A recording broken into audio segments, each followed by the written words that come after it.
with customer experience being the highest priority for most companies across industries, how are you providing more seamless or interactive, engaging buying experience for your customers? So Jake D, we'll kick this over to you. All right. I'm going to have to warm up my voice again real quick. So look, I think one of the biggest issues we have right now in, we'll call it marketing and sales process alignment, is most organizations have a linear customer journey. And sure, they have like return funnels and things like that. That's not what I'm talking about.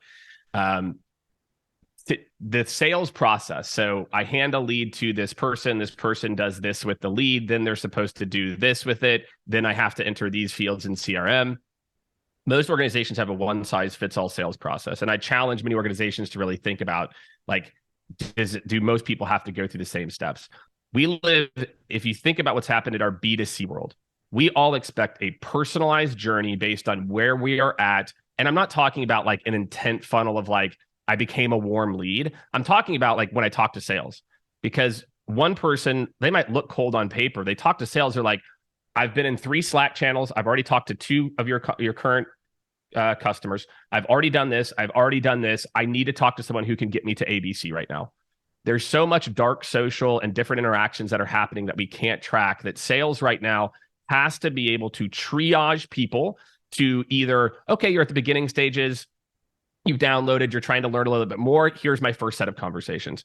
I think right now what I see is at the very beginning of the funnel, the first interaction, we are doing a very poor job of meeting customers with where they're at, with understanding their level of education and their level of intent, and not intent and like their intent score went to here. It's like, how much research have they done? Have they actually allocated a project team for this?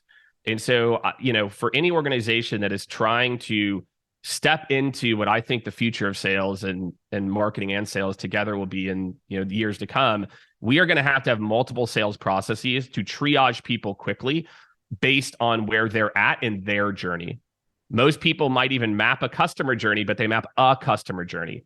Today's world, we're going to have people that are vetted. They've already done all the research, people that are somewhat educated, some people that have done, are cold. And we're going to have multiple sales processes and channels to not just nurture them to get to a qualified lead, but to close the deal.